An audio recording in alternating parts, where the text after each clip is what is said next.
Fala galera, professor Felipe, Biologia. Hoje vamos conversar um pouquinho sobre a condução da seiva elaborada, ou também chamada de seiva orgânica, que corre por dentro do floema, né, vaso condutor da seiva elaborada, também chamado de Liber, né? Bom, o nome seiva elaborada ou seiva orgânica remete à existência de substâncias obviamente orgânicas dentro dessa seiva, né, compondo essa seiva. E essas substâncias orgânicas são necessariamente alguns açúcares, né, que são formados na fotossíntese. Conclusão então, se a seiva elaborada é formada por uma solução de açúcares, e a gente sabe que açúcares são sintetizados pelas folhas, né, na fotossíntese, então a gente pode concluir que o floema, né, tem início, né, a condução da seiva elaborada tem início exatamente nas folhas, órgãos que fazem fotossíntese e produzem esses açúcares, ok?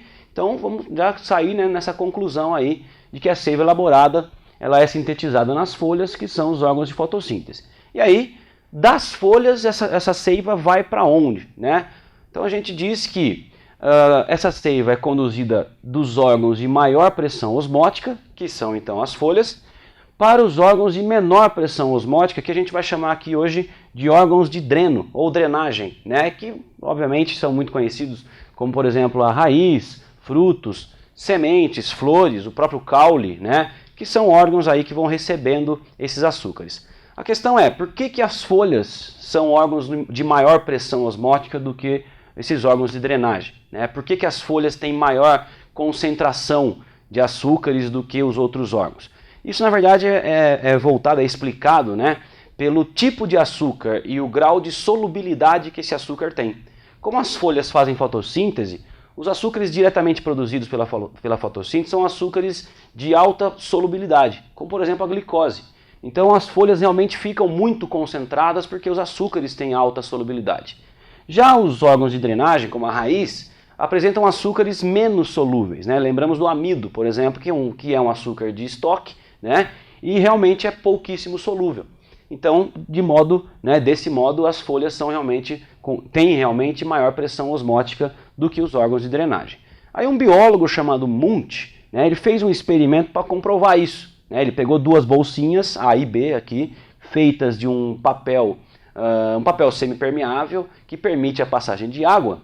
E dentro da bolsinha A ele colocou uma solução com muito açúcar lá, bastante concentrado, imitando uma folha. E aqui na bolsinha B ele colocou uma solução bem menos concentrada, né, imitando, por exemplo, um órgão de drenagem qualquer. E aí o que acontece, né? Como as folhas, então, né, ou a bolsinha A aqui nesse caso, ela está mais concentrada do que a B, então a água, né, por osmose, começa a invadir essa bolsinha letra A aqui, né? Essa bolsa então começou a expandir, né, vai ganhando água, vai ganhando volume. Só que ao invés dela se romper, né, obviamente ela teve um escape, né? O escape dessa solução que foi se formando, açúcares ganhando água agora, então o escape foi exatamente esse tubo que eu fiz aqui com a letra C, pelo qual, né, imaginem por favor um tubo bem fino, né, com aquela força de capilaridade que a gente conhece e tal.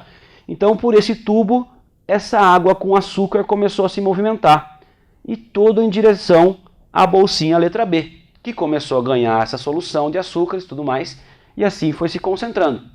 Uma vez que a água vai invadindo e vai sendo conduzida para a letra B, esse volume de água diminui. Porém, o Mundt, né, deixou também uma comunicação aqui entre os dois béqueres, né, permitindo que a água então passasse para lá, mantendo sempre um equilíbrio. E aí, esses dois vasos acabaram imitando as funções, um do floema, né, o letra C aqui que leva água com açúcar, e a letra D, o xilema, que leva basicamente só água, né, das raízes, por exemplo, para as folhas. Vamos trazer agora essa ideia para fechar aqui como se fosse uma planta, né? Vamos ver o que acontece então. Vamos só, a raiz ela absorve água, né, intensamente, fica absorvendo água lá do solo, né, e essa água vai subindo lá da raiz pelo xilema. Tudo bem? As folhas fazendo fotossíntese, como a gente falou, ela fica altamente concentrada com glicose e açúcares altamente solúveis. As folhas, portanto, muito concentradas, puxam água do xilema, para elas. Já que elas estão concentradas, elas começam a ganhar água por osmose. E ao mesmo tempo, já que elas têm um monte de açúcar, né, elas começam a formar aqui essa solução açucarada, água do xilema com o açúcar das folhas, e começam a partir para o único escape que tem, que é o único vaso que sai da folha, né, que é o floema. Assim, essa seiva elaborada agora, né, formada, começa a ser conduzida das folhas em direção aos órgãos de drenagem. Tudo bem? E assim que vai distribuindo esse açúcar lá para as flores, para os frutos, sementes, vai ficando cada vez menos densa, vai perdendo açúcar, vai ficando cada vez mais água, e assim, então, uma hora, né, essa seiva elaborada acaba chegando nas raízes, deixa o açúcar para as raízes, mas ao mesmo tempo também acaba voltando a condutividade de água aqui, né, para as raízes e para o xilema, mantendo um fluxo contínuo por toda a planta. Beleza, galera? Então, por hoje é só, nos vemos na próxima. Tchau!